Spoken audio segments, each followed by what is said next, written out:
Assalamu alaikum ji, hope you are doing good. This is Advocate Usman Abid and you are watching the law session. We are doing CPC syllabus for the Law Get and today we will do section 151. Section 151 is all about inherent powers of the court. This section is very important from the exam point of view and from the practice point of view as well. सबसे पहले तो हम ये समझने की कोशिश करते हैं कि ये इनहेरेंट पावर्स हैं क्या. इनहेरेंट पावर्स वो नेचुरल पावर्स हैं, वो इनबॉर्न पावर्स हैं कोर्ट के पास, वो इनहेरिटेड पावर्स हैं, वो विरासती पावर्स हैं जो कि कोर्ट के पास हमेशा से हैं. ये सीपीसी ने प्रोवाइड नहीं की हैं कोर्ट को, बट ये हमेशा से कोर्ट के पास है. सीपीसी सिर्फ इन पावर्स को रिकग्नाइज करती है, मानती है कि हाँ कोर्ट के पास ये पावर्स हैं. सीपीसी ने दी नहीं है जिनको कुछ ज़रूरत के वक्त पे कोर्ट जो है वो एक्सरसाइज कर सकती है. तो ये था इनहेरेंट पावर्स का कॉन्सेप्ट कि ये वो पावर्स हैं जो कि हमेशा से कोर्ट के पास हैं, जो कि सीपीसी ने नहीं दी हैं उसको. ये ताकतें, ये पावर्स जो है ये कोर्ट को विरासत में मिली हुई हैं, नेचुरल पावर्स है, इनबिल्ट पावर्स हैं कोर्ट के पास. अब इसको एक एग्जांपल से समझते हैं. एक कार होती है, कार जब हम बाई करते हैं तो उसके 4 व्हील्स ऑब्वियसली होते हैं, प्लस आपको एक स्पेयर व्हील भी मिलता है जो हमेशा बूट में होता है. इसी तरह जो कोर्ट है जो अपनी सिविल जुरिस्डिक्शन को एक्सरसाइज कर रही है वो उस कार की तरह है. सारी प्रोविजंस जो सीपीसी की प्रोवाइडेड हैं वो उसके व्हील्स हैं, बट अगर कभी ज़रूरत पड़े तो कोर्ट जो है वो स्पेयर व्हील को भी यूज़ कर सकती है, उन इनहेरेंट पावर्स को भी यूज़ कर सकती है. वो किन सूरतों में करती है वो हम आगे डिस्कस करते हैं. बहरहाल कॉन्सेप्ट ये है कि ये वो पावर्स हैं जो हमेशा से कोर्ट अपने पास रखती है और ज़रूरत के वक्त यूज़ करती है उन्हें. So let's see what the section states now. Nothing in this code shall be deemed to limit or otherwise affect the inherent power of the court. यहाँ पे ये सेक्शन 151 कह रहा है कि जो सीपीसी है वो कोर्ट की इन इनहेरेंट पावर्स को कम नहीं कर सकती, उनको अफेक्ट नहीं कर सकती, या सादा लफ्ज़ों में कहें कि सीपीसी कोर्ट की इन इनहेरेंट पावर्स को मान के चल रही है, उनको रिकग्नाइज कर रही है कि हाँ ये हैं पावर्स कोर्ट के पास और इसको सीपीसी कम नहीं करेगी. ये पावर्स एज इट इज़ हमेशा कोर्ट के पास रहेंगी. अब यहाँ पे वर्ड यूज़ किया गया है कोर्ट. अब इसको भी मैं एक्सप्लेन कर दूँ.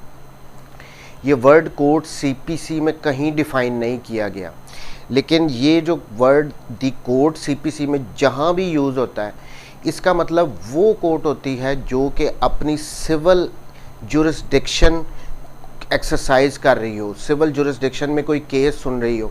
अब ये कोर्ट सिविल कोर्ट भी हो सकती है, ये कोर्ट डिस्ट्रिक्ट कोर्ट भी हो सकती है, हाई कोर्ट भी हो सकती है और सुप्रीम कोर्ट भी हो सकती है. एक और सेक्शन इसी से पैरेलल जो है वो CrPC code of criminal procedure में भी दिया गया है. सेक्शन 561A वो भी इनहेरेंट पावर्स के बारे में बात कर रहा है कि जो कोर्ट क्रिमिनल जुरिस्डिक्शन को एक्सरसाइज कर रही है उस कोर्ट के पास इनहेरेंट पावर्स भी हैं. बट इस सेक्शन में और उस सेक्शन में जो फ़र्क है मेन, एक तो ये कि वो कोर्ट क्रिमिनल जुरिस्डिक्शन को एक्सरसाइज कर रही है, क्रिमिनल केस में उन इनहेरेंट पावर्स को यूज़ कर सकती है. सेक्शन 151 में सिविल जुरिस्डिक्शन में जो कोर्ट केस सुन रही है वो इनहेरेंट पावर्स को यूज़ कर सकती है. पहला डिफरेंस. दूसरा, वहाँ पे 561A में वर्ड कोर्ट की जगह स्पेसिफिकली मेंशन है हाई कोर्ट, यानी क्रिमिनल केसेस में सिर्फ़ और सिर्फ हाई कोर्ट के पास इनहेरेंट पावर्स होती हैं जिनको वो ज़रूरत के वक्त यूज़ कर सकती है. बट जो सीपीसी है, जो सिविल प्रोसीजर कोड है, इसमें सेक्शन 151 के अंडर जो कोर्ट है वो कोई कोर्ट भी हो सकती है. यहाँ पे specifically high court, district court mention नहीं किया गया. इसका मतलब कोई भी कोर्ट जो सिविल जुरिस्डिक्शन को एक्सरसाइज करते हुए किसी केस को सुन रही है वो इनहेरेंट पावर्स को यूज़ कर सकती है. सो सेक्शन 151 में यहाँ तक अब तक ये क्लियर हो गया, मैं फिर पढ़ दूँ। Nothing in this code shall be deemed to limit or otherwise affect the inherent powers of the court, यानी कोर्ट की इनहेरेंट पावर्स को सीपीसी मान रही है, रिकग्नाइज कर रही है कि ये हैं, और सीपीसी इनको कम नहीं करेगी, इनको अफेक्ट नहीं करेगी। ये नहीं हो सकता कि सीपीसी कहे आपने इनको यूज़ नहीं करना, कर सकती है कोर्ट। आगे कहते हैं to make such orders as may be necessary for the ends of justice. पहली बात, यानी इन पावर्स को यूज़ करते हुए कोर्ट कोई भी ऑर्डर दे सकती है, और सीपीसी कोर्ट को रोक नहीं रही कि आप ये ऑर्डर पास नहीं करना। अगर एंड्स ऑफ जस्टिस यानी इंसाफ देने के लिए ज़रूरी हो कि इनहेरेंट पावर्स को यूज़ करते हुए कोर्ट कोई ऑर्डर करे, और to prevent abuse of the process of the court, या दूसरी बात होगी कि कोर्ट के जो प्रोसेस को अगर अब्यूज़ करने से रोकने के लिए ये ज़रूरी हो कि इनहेरेंट पावर्स को यूज़ करते हुए कोर्ट कोई ऑर्डर दे, तो वो दे सकती है। सीपीसी उनको नहीं रोक रही, इनको रिकग्नाइज़ कर रही है इनहेरेंट पावर्स को। अब इसको सारे, ये था टोटल सेक्शन 151। अब इसको समझते हैं कि ये है क्या।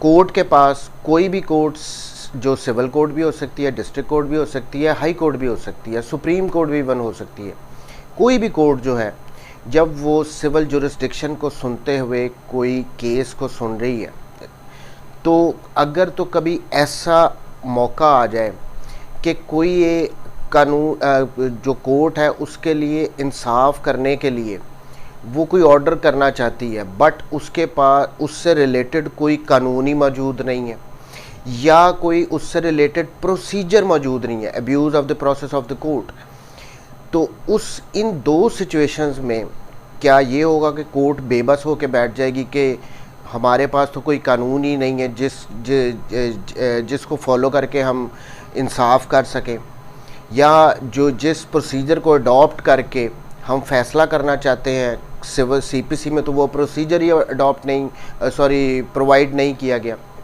तो इन दोनों सूरतों में कोर्ट अपनी इनहेरेंट पावर्स को, जो कि एक किस्म की उसने अपनी पॉकेट में रखी होती हैं, वो अपनी पॉकेट से इनहेरेंट पावर्स को यूज़ करेगी और ऑर्डर पास कर देगी, क्योंकि कोई कानून मौजूद नहीं है, कोई प्रोसेस या कोई प्रोसीजर मौजूद नहीं है, प्रोवाइड ही नहीं कर रही कानून। तो उनको अब ये होता क्यों है? देखिए, जो कानून बनाया हुआ है ना, वो हम इंसानों ने बनाया हुआ है। अब ये नहीं हो सकता कि कोई भी कानून कंप्लीट कभी भी नहीं हो सकता, ये इंसानों के बनाए हुए कानून है, इसमें कुछ ना कुछ कमियां ज़रूर होती हैं। अब कोई ऐसी सिचुएशन आ जाए, अब जो कानून बनाने वाले हैं जिसने सीपीसी बनाई है, अब उसको तो नहीं पता कि कभी फ्यूचर में ऐसी सिचुएशन भी अराइज़ हो सकती है, तो उससे अब वो उससे रिलेटेड अगर उसने कानून ही नहीं बनाया, लेकिन उस केस की ज़रूरत है कि इंसाफ देने के लिए कोर्ट फैसला करे, तो कोर्ट बेबस होके नहीं बैठेगी, इसीलिए 151 रखा गया है। 151 है, ये इनहेरेंट पावर्स कोर्ट के पास हैं, और सीपीसी ने माना भी इसीलिए। बेसिकली जो बना रहा था ना कानून, जो ये सीपीसी लिख रहा था, ये उसने मान लिया कि हाँ, मैं कंप्लीट कानून ना तो इंसान बना सकता, ये पॉसिबल ही नहीं है। तो अगर कभी फ्यूचर में ऐसी सिचुएशन आ गई, तो जो इनहेरेंट पावर्स हैं कोर्ट उनको यूज़ करे, और उनको इस्तेमाल करते हुए अगर इंसाफ देने के लिए बहुत ज़रूरी है, कोई कानून मौजूद नहीं है, तो वो उनको यूज़ करके इंसाफ दे सकती है, किसी भी किस्म का ऑर्डर पास कर सकती है। ये इसीलिए सेक्शन 151 सीपीसी में मौजूद है। अब ये डिस्कस करते हैं कि किन सूरतों में कोर्ट जो है वो इनहेरेंट पावर्स को यूज़ करती है, पहली बात, और किन में नहीं करती। पहली बात ये है कि जहाँ पे भी कोई express provision of the law provided है, यानी सीपीसी में कोई प्रोविज़न प्रोवाइडेड है, तो वो ही अप्लाई होगी। ये नहीं होगा कि कोर्ट कहे कि हाँ जी कानून तो मौजूद है, लेकिन मैं इसको मान के नहीं चलता, मैं इस अपनी इनहेरेंट पावर्स को यूज़ करके फ़ैसला दूंगा। ऐसे नहीं होगा। जहाँ पे एक्सप्रेस प्रोविज़न प्रोवाइडेड है, वो एज़ इट इज़ अप्लाई होगी। फॉर इंस्टेंस, एग्जीक्यूशंस की पूरी प्रोसीडिंग्स बताई गई हैं, कैसे चलना है, उनका पूरा प्रोसीजर बताया गया है। अरेस्ट भी कर सकते हो, उस प्रॉपर्टी को आप अटैच भी कर सकते हो, सेल भी कर सकते हो, पूरे प्रोसीजर बताए गए हैं सीपीसी में। अब एग्जीक्यूशन के दौरान ये नहीं हो सकता कि कोर्ट कहे कि नहीं मैं इन प्रोसीजर को नहीं मैं इन प्रोसीजर को, इन जो भी कानून बताया गया एग्जीक्यूशन से रिलेटेड उससे हट के एक्सप्रेस प्रोविज़न मौजूद है और कोई कोर्ट इनहेरेंट पावर्स को यूज़ करते हुए कोई फ़ैसला दे दे। ऐसे नहीं होगा। जहाँ पे एक्सप्रेस प्रोविज़न प्रोवाइडेड है वो एज इट इज़ अप्लाई होगी। दूसरी बात ये कि अगर तो सीपीसी ने किसी काम करने से रोक दिया है कोर्ट को, तो ये नहीं हो सकता कि जो कोर्ट है वो कहेगी नहीं मैं अपनी इनहेरेंट पावर्स को यूज़ करते हुए इस काम को करूँगी। फॉर इंस्टेंस अगर तो कोर्ट के पास, मैं एक एग्जांपल देता हूँ, कोर्ट के पास पावर है कि वो 5 लाख तक का मुकदमा सुन सकती है, जो सब्जेक्ट मैटर की वैल्यू है वो 5 लाख तक की होगी तो वो कोर्ट जुरिस्डिक्शन ले सकती है। ये कानून में बताया गया, सीपीसी में बताया गया। अब कोर्ट क्या करती है, वो कहती है नहीं मैं अपनी इनहेरेंट पावर्स को यूज़ करूँगी और मैं 10 लाख तक का वो मुकदमे को सुनना शुरू कर देती है, उस पर फैसला दे देती है। ऐसे नहीं होगा।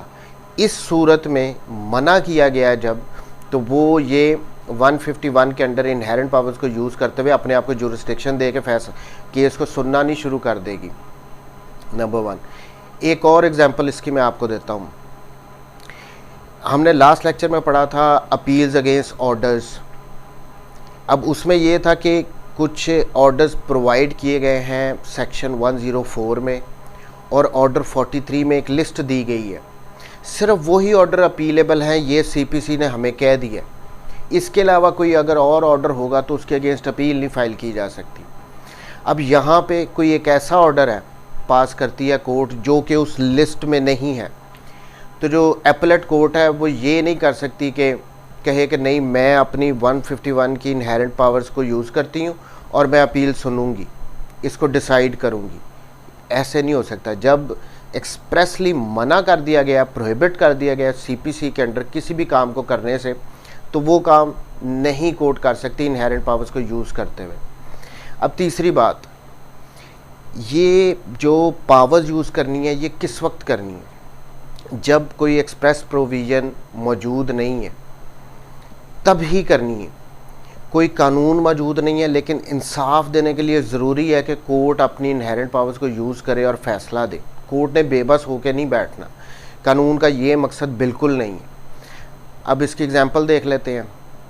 हम जो टेम्परेरी इंजंक्शन की केस सूट फाइल करते हैं, उसके साथ टेम्परेरी इंजंक्शन के लिए एक अगर एप्लीकेशन फ़ाइल करते हैं, अगर तो कोर्ट को ये लगता है कि जो ग्राउंड्स 39 ऑर्डर 39 रूल 1-2 में बताए गए हैं उनमें केस फॉल नहीं कर रहा, लेकिन ये बहुत ज़रूरी है इंसाफ देने के लिए कि इंजंक्शन ग्रांट किया जाए।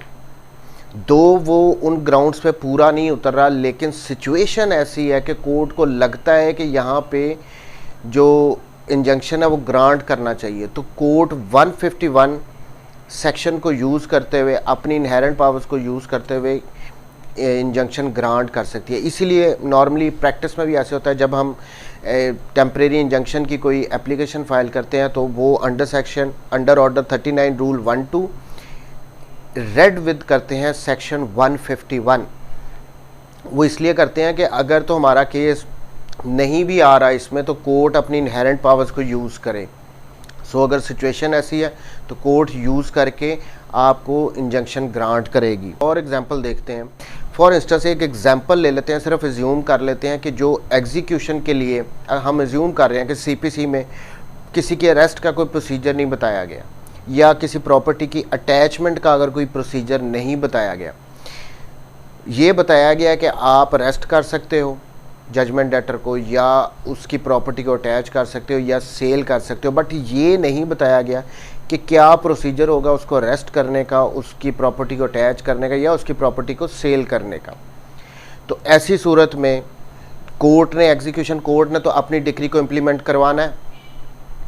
उसने अगर ज़रूरत पड़ती है उस जजमेंट डेटर को अरेस्ट करने की, तो वो अरेस्ट तो करने का तो ऑर्डर करेगी, बट क्या प्रोसीजर अडॉप्ट किया जाएगा, या अगर उसकी प्रॉपर्टी को अटैच करना है तो कोर्ट जब अटैचमेंट का ऑर्डर देगी तो प्रोसीजर तो प्रोवाइडेड ही नहीं है कि किस प्रोसीजर को अडॉप्ट किया जाएगा। तो तो ऐसी सूरत में कोर्ट अपनी 151 की जो इनहेरेंट पावर्स है यूज़ करेगी। ये नहीं होगा कि कोर्ट कह दे कि उसको अरेस्ट तो करना है बट प्रोसीजर ही प्रोवाइडेड नहीं है, तो इस वजह से मैं अरेस्ट नहीं करवा सकती या मैं उसकी प्रॉपर्टी को अटैच नहीं करवा सकती, हमारे पास सीपीसी में प्रोसीजर नहीं प्रोवाइडेड। ऐसे नहीं होता। कोर्ट अपनी इनहेरेंट पावर्स को यूज़ करेगी और ऑर्डर पास करेगी। ये है सारा कॉन्सेप्ट 151 का। 151 को अगर हम सम अप करें तो ये वो इनहेरेंट पावर्स हैं, वो इनबिल्ट पावर्स हैं, वो नेचुरल पावर्स हैं, ये वो विरासती पावर्स हैं जो कोर्ट के पास हमेशा से हैं। ये पावर्स कोर्ट को सीपीसी ने नहीं दी। सीपीसी सिर्फ इनको रिकग्नाइज करती है, मानती है कि हाँ ये पावर्स हैं, इनको कोर्ट ज़रूरत के वक्त इस्तेमाल कर सकती है। अब वो ज़रूरत कौन सी है? जब कोई कानून मौजूद ना हो या कोई प्रोसीजर ना बताया गया हो, लेकिन इंसाफ देने के लिए आपने फ़ैसला तो करना है कोर्ट ने।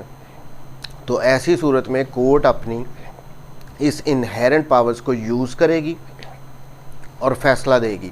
ये था सारा कॉन्सेप्ट इनहेरेंट पावर्स का, सेक्शन 151 का। इसको गौर से पढ़िएगा, इसमें से वो क्वेश्चंस लाजमी पूछेगा। थैंक यू वेरी मच जी, टेक केयर।